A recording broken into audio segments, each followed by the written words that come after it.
नीता नगरी is brought to you by My Store Hub, her store online. Cooker की अगली city से पहले ना ये ढाबा ऑनलाइन कर देना है।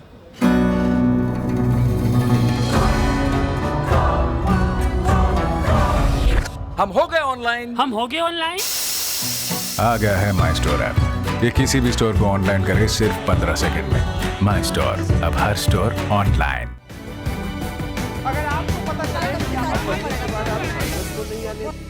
अब जनता के सवाल और उसके हमारे तई जवाब। पहला सवाल हम ले रहे हैं सागर सेठी का। Nitin Gadkari as PM after Modi, Gadkari will be more acceptable than Amit Shah. Amit Shah is a tough man that will be disadvantage. Your thoughts. बहुत दूर की कौड़ी है सागर। अगर बीजेपी को अपने दम बहुमत मिलता है तो वो किसी टफ मैन को ही चाहेंगे और टफ मैन को ही आगे रख के बहुमत मिलता है। ये गठबंधन वाले ऑप्शन होते हैं जो चल रहे थे। अरे साहब पूरा बहुमत नहीं मिला तो राजनाथ सिंह, पूरा बहुमत नहीं मिला तो नितिन गडकरी। तो अगर वैसी कोई स्थिति आती है तब संघ भी अपने आप को ज्यादा असर्ट कर सकता है। बाकी जो प्रो बिजनेस अप्रोच है और बीच का रास्ता निकालने का अप्रोच है वो नितिन गडकरी की है, ये सब जानते ही हैं। और नितिन गडकरी का राइज भी बड़ा पेट्रियोटिक था, जैसे आप जिक्र कर रहे थे कि वो he was one of the Maharashtra politician. लेकिन पोस्ट राजनाथ सिंह उनको यहाँ पे लाया जाता है and all of a sudden is a national face figure. या अगला सवाल लेते हैं। प्रखर खाम परिया का सवाल है, what has to be an approach of a young person to make politics as career? ये तो आपको जवाब देना चाहिए। क्यों? Why do you think so? क्योंकि मेरे कई दोस्त मुझसे ये कहते हैं कि तुम एक ना एक दिन पॉलिटिक्स में जाओगे। तो क्या जाएंगे क्या आप? तुम जाओगे? अरे मैं कैसे जाऊंगा अरे पॉलिटिक्स? मजाक। नहीं, भविष्य के गर्भ में क्या है मैं बहुत ओपन एंडेड जवाब दूंगा। मेरे पॉलिटिक्स में जाने को लेकर कि भविष्य के गर्भ में क्या है कुछ नहीं, पर एज ऑफ नाउ तो पत्रकारिता वो चीज है जिसके साथ मैं सोता उठता बैठता खाता बिछाता हूँ and I am quite content in it. ठीक मैं आगे जाके फिल्में बनाऊंगा कि पॉलिटिक्स करूंगा कि योग करूंगा कि स्कूली बच्चों की पढ़ाई के लिए कुछ काम करूंगा या आपके जैसे किसी प्रखर संपादक से नौकरी मांग रहा हूँगा, ये मैं कैसे कह सकता हूँ? देवम न जानाति कुतो मनुष्य। अगला सवाल विशाल माशरू वाला जी।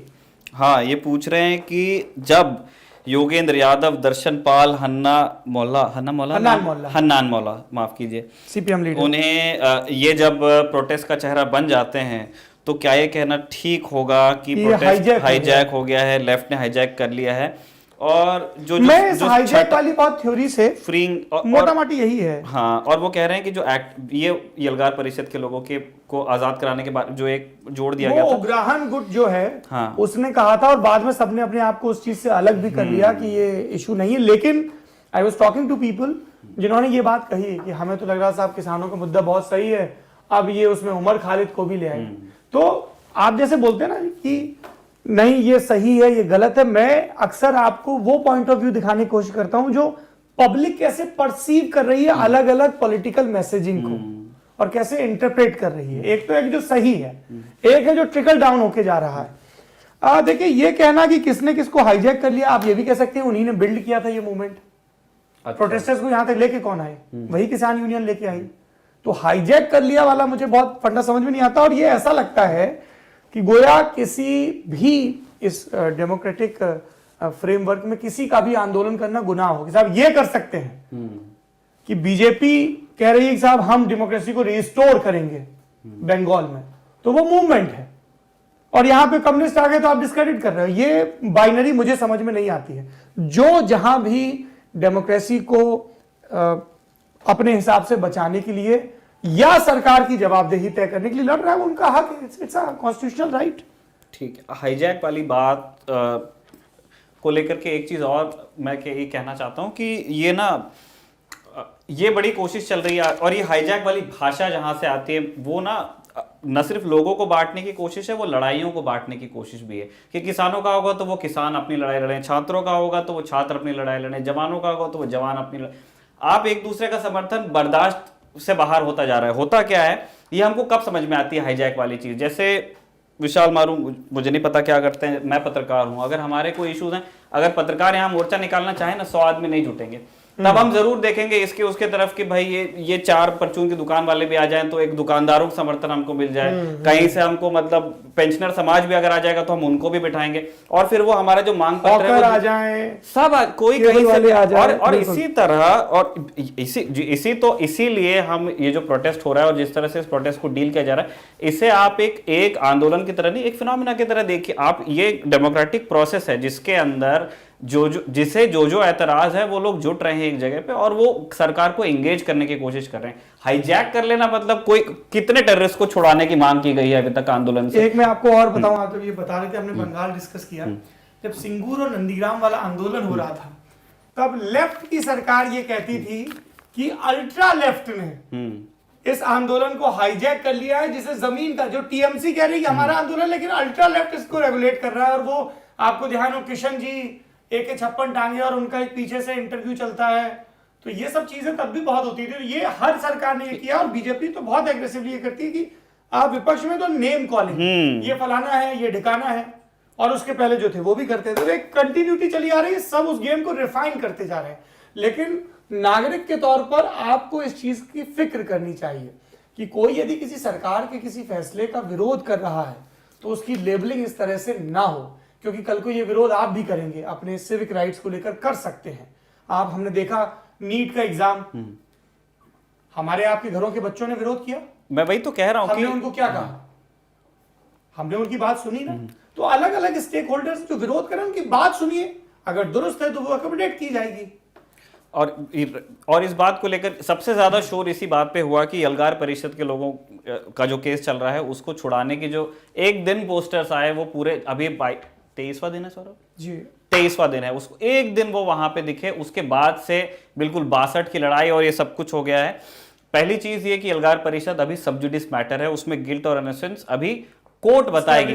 उससे पहले अगर आप इस तरह से पेंट करना चाहते हैं, एक बार चर्चा भी की थी कि एक ऐसा माहौल बना दिया गया कि nobody can touch that topic। हाँ, तो वो ऐसा अछूतों सा व्यवहार किसी के भी साथ नहीं होना चाहिए। अगला सवाल सचिन कुमार का है, kindly suggest me some good books to understand politics of Punjab, Khalistan issue and partition of Haryana. अच्छा, हरियाणा बना। भाई साहब मैं बहुत ज्यादा किताबें तो अभी नहीं बता पाऊंगा, यदि आप दर्शकों में से कोई बताए तो अच्छा होगा। एक तो मार्क टली और सतीश जैकब की किताब है 1984 Amritsar last battle of Mrs Gandhi, उससे आपको थोड़ा सा खालिस्तान मूवमेंट के बारे में अच्छे से समझ में आ जाएगा। उसके बारे में आनंदपुर साहब का प्रस्ताव और उसके बाद की कई चीजें उसमें विस्तार से लिखी हैं। खुशवंत सिंह की एक किताब है, मतलब पंजाब पे पतली सी किताब है पर अच्छी किताब है, हिंदी में उसका शीर्षक था मेरा लहू लुहान पंजाब, वो देख सकते हैं। राजमोहन गांधी की एक मैंने किताब का जिक्र किया था जो रणजीत सिंह से लेकर माउंटबेटन तक की बात करती है, यहीं पे अलिफ से वो किताब छपी है, मैंने कुछ एपिसोड पहले जिक्र किया था। प्रताप सिंह कैरो समेत कई लोगों की बायोग्राफीज आई, जब आप वो पढ़ोगे तो आपको बहुत सारे मसले समझ में आएंगे। अगर आप पुराना आर्काइव खंगालेंगे, स्वर्ण सिंह, दरबारा सिंह, जैल सिंह, बेअंत सिंह के जमाने की पॉलिटिक्स, अकालियों की पॉलिटिक्स, पर मुझे लगता है कि अकाली पॉलिटिक्स पर एक मुकम्मल किताब आनी चाहिए। मतलब पंथक राजनीति और किसान राजनीति, उसका जो मेल होता है ये बहुत ही, और इसके तार मास्टर तार सिंह और पहले से गुरुद्वारा सुधारों के लिए जो 1919-20 में वो सब मूवमेंट शुरू हुआ था, वहां से शुरू हो बात। तो अगर आप में से कोई बढ़िया पॉलिटिकल कमेंटेटर लिखे तो अच्छी बात होगी। बाकी हम और किताबें खोजेंगे, अगर मिलती हैं तो आप लोगों को जरूर बताएंगे। आखिरी सवाल अंकित शर्मा का है, बीजेपी द्वारा राहुल गांधी को पार्ट टाइम पॉलिटिशियन कहने पर आपकी क्या राय है, और यदि ये सही है तो आपकी नज़र में क्या कारण है। आप बीजेपी क्या सब लोग कहते हैं, है ना, और बीजेपी तो कहेगी ही। बीजेपी के लिए राहुल गांधी एसेट है, जितना वो राहुल गांधी का जिक्र करेंगे, जितना राहुल गांधी नरेंद्र मोदी के वर्सेस में दिखेंगे, उतना बीजेपी को फायदा होगा। Point number 1। Point number 2, Rahul Gandhi क्या सोचते हैं वो राहुल गांधी और उनके समर्थक बेहतर बता सकते हैं, लेकिन राहुल गांधी में वो सातत्य नहीं दिखता है। मैं इससे पूरी तरह से बहुत बड़ी प्रॉब्लम है उनके करियर में। वो कांग्रेस की और उनकी प्रॉब्लम को रिजॉल्व नहीं करेंगे तो बिल्कुल कहा जाता है सिंकिंग शिप, अभी सिर्फ मस्तूल बाकी है, शिप लगभग डूब चुका है, हाल ये है। चलिए नेता नगरी के आखिरी सेगमेंट की तरफ बढ़ते हैं जिसका नाम है सिफारिश। बताइए निखिल जी, क्या है सिफारिश हमारी है। अब मैं बहुत सारी चीजें ऐसे, या आप आपके जैसे जुबानी मुझे बहुत नहीं याद रहता है, तो फिर बताइए। मैं नोट्स बना के ले आता हूँ कि गलत बोलने से बेहतर तो फिर वही बहुत है बढ़िया आदत है कि 2001 में बैंड ऑफ ब्रदर्स का मैं सजेशन देने वाला हूँ। बैंड ऑफ ब्रदर्स बहुत फेमस है, बहुत लोगों ने सुना होगा, लेकिन हमने तारीख में इसका सजेशन दिया हुआ है। सॉरी, ये दुनियादारी में अभी 1 या 2 एपिसोड पहले। अच्छा, मैं मिस कर गया, मैंने देखा नहीं फिर। पर please talk about it because it's a different program and it's a must watch. अच्छा, talk about it. Band of होता क्या है कि जब सेकेंड वर्ल्ड वॉर के बारे में फिल्मों का जिक्र आता है तो एक बहुत फेमस जो इमेज है वहां से वो है डी-डे लैंडिंग्स। और हम जो लोग यूरोप के नहीं है, अमेरिका के नहीं है, उनको ऐसा लगता है कि वो डी-डे लैंडिंग्स जो उन्होंने सेविंग प्राइवेट रैन में देखी थी टॉम हैंक्स वाली, नॉर्मंडी। हाँ नॉर्मंडी, हाँ ठीक है। तो नॉर्मंडी में जो शोर अटैक किया गया वो हमको ऐसा लगता है कि सबसे डिफाइनिंग मोमेंट रहा होगा लड़ाई का सेकेंड वर्ल्ड वॉर में, जो कि वो था भी एक बड़ा निर्णायक है। लेकिन सेकेंड वर्ल्ड वॉर आप देखिए कहां से शुरू होकर कहां तक चल रही है, वो 37 से 45 तक जाती है। तो जो उसकी लेंथ है, जो लगातार जो लड़ाई की जितनी विभत्स सच्चाइयां हैं वो आपके सामने आती रहती हैं, जो वो एग्नी है और जो उसमें निरंतरता है, मतलब उसमें ये होता है कि आपको बार बार ऐसा लगता है कि ये अब खत्म होने वाला है, ठीक है। ये जैसे ये चीज बैंड ऑफ ब्रदर्स है, उसके बारे में आपके जब डी-डे लैंडिंग्स हो रही थी वहां पे, डी-डे लैंडिंग से पहले ये किया गया कि पहले पैराट्रूपर्स उतारे गए जर्मन लाइंस के पीछे, ताकि जर्मनी के टैंक आके इनकी लैंडिंग जो होनी है उसको रोक ना सके। तो वो पीछे से लाइंस कट करने के लिए जो नॉर्मंडी पे जर्मन डिफेंसेस थे उसको उन्होंने कट करने के लिए पैराट्रूपिंग करवाई। और वहां पे जो 101st आपके एयरबोर्न डिवीजन है यूएस का, आर्मी का, उनकी 506 पैराशूट रेजिमेंट है, उसमें से एक इजी कंपनी है, उसकी ये कहानी है। तो वो डी-डे लैंडिंग से पहले जाते हैं और डी-डे लैंडिंग से ये चीज शुरू होती है। मतलब आप देख लीजिए, वो टीम दरअसल वही है, आपके स्टीवन स्पीलबर्ग और आपके टॉम हैंक्स, इन दोनों ने मिलकर ही इसको प्रोड्यूस किया है।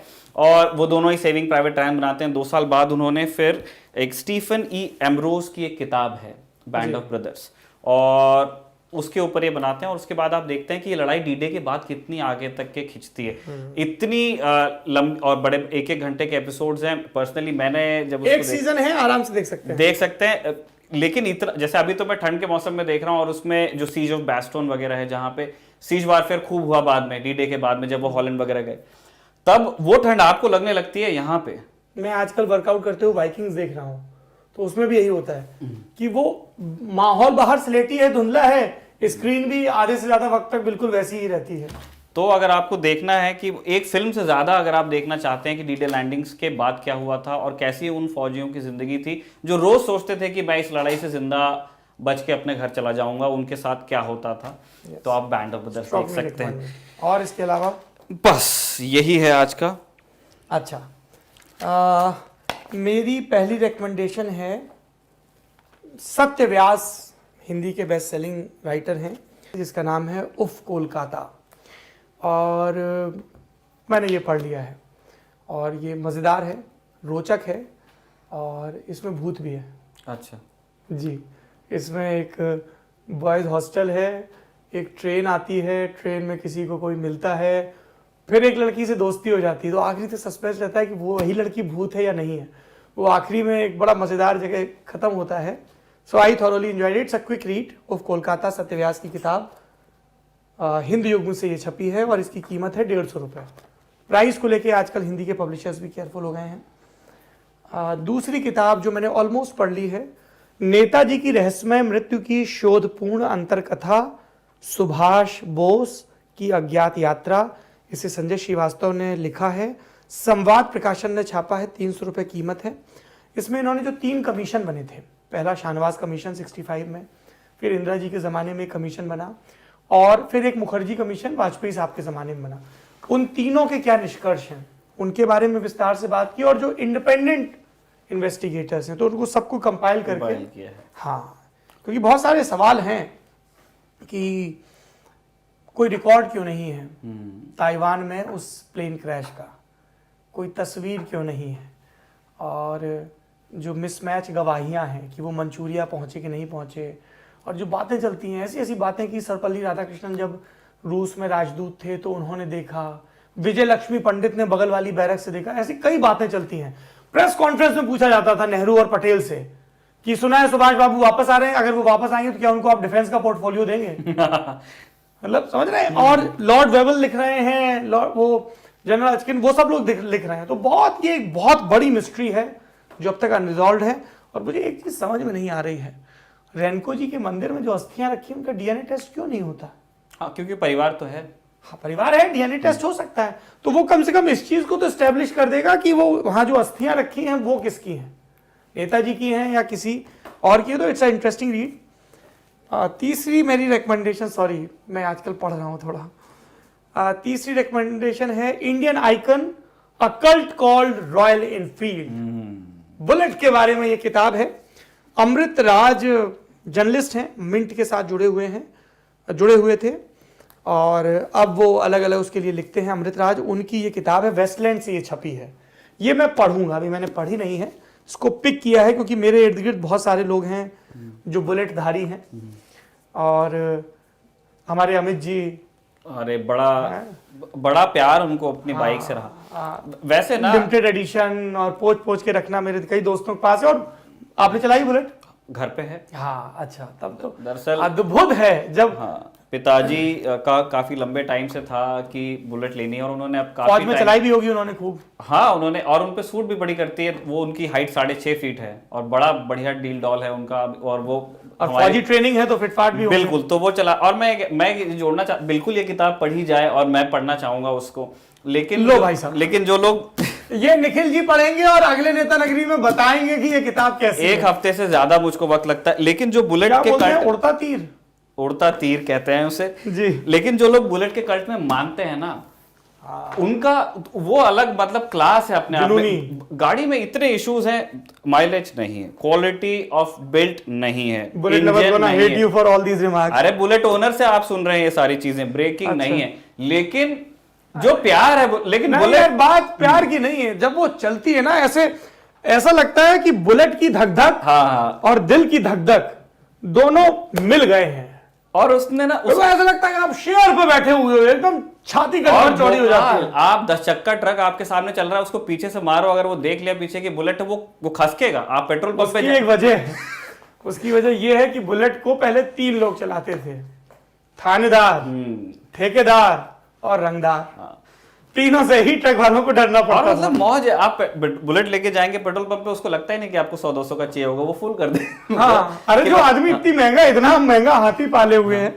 आखिरी किताब जो है वो है अलेफ से छपी है, अलेफ रूपा का इम्प्रिंट है, JNU stories the first 50 years.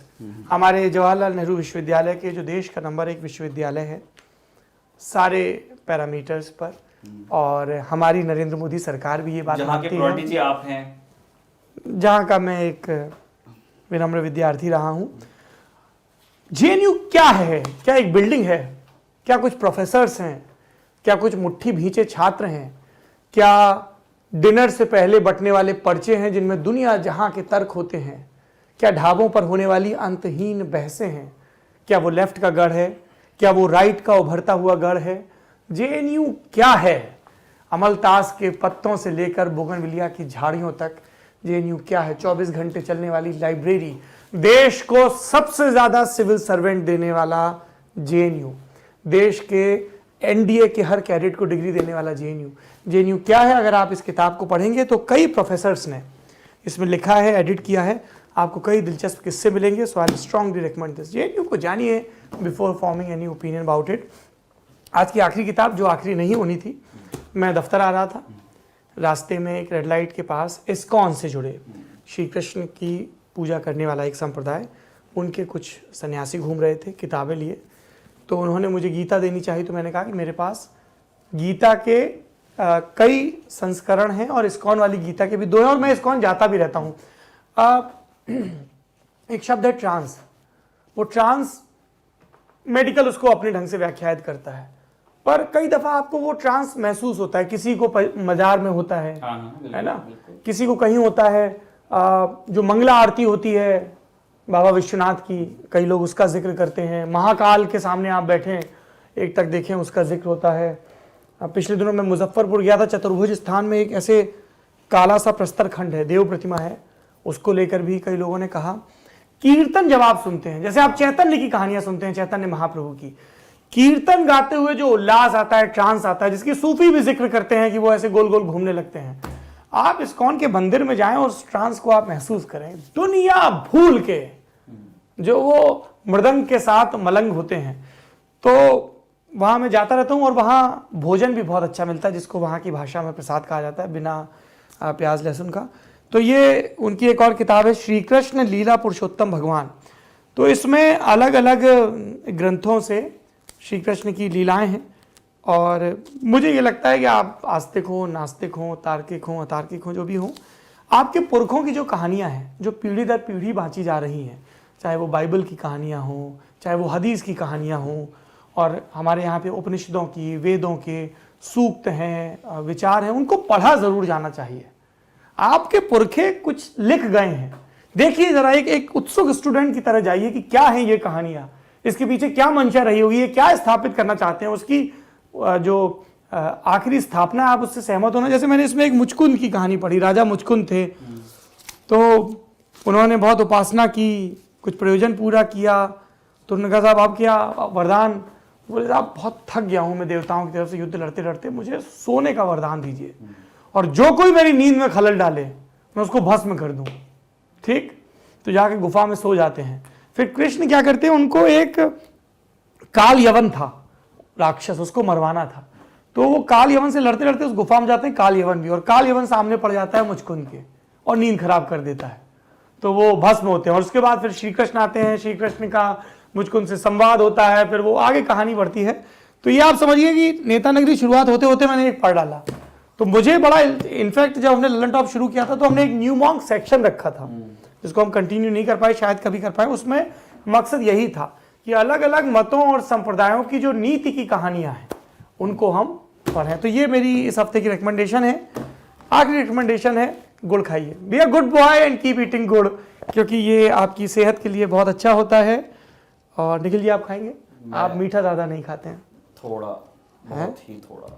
तो आप ऐसा करिएगा कि वो आप इंदौरी भुजिया खा लीजिएगा। अरे वो एनी टाइम, मतलब इंदौरी आदमी को अगर किसी के घर का खाना पसंद ना आए, अगर या कहीं का, तो वो पहले ही होता था, लोग अपने साथ रख लेते थे थोड़ी बहुत बहुत, मतलब आप ऐसी कोई चीज मैंने नहीं देखी है जहाँ पे इंदौर में सेव के साथ जिसको नहीं खाया जाता हो, शाम को चाय के साथ, हर चीज में मतलब मैं उस दिन को देखने के लिए इंतजार कर रहा हूँ बस, जिस दिन वो गाजर के हलवे में और उन सब चीजों में भी सेव पुरखाने। तो एक टाइम मुझको, मैं मजाक बनाता था, लेकिन फिर मैं रहा माना 5 साल, तो फिर मैं वैसा हो गया। मतलब मेरे सारे इंदौरी दोस्तों को 100 सलाम पहुंचे, प्रणाम पहुंचे, जो लगातार निर्बाध सप्लाई कर रहे हैं सेव की।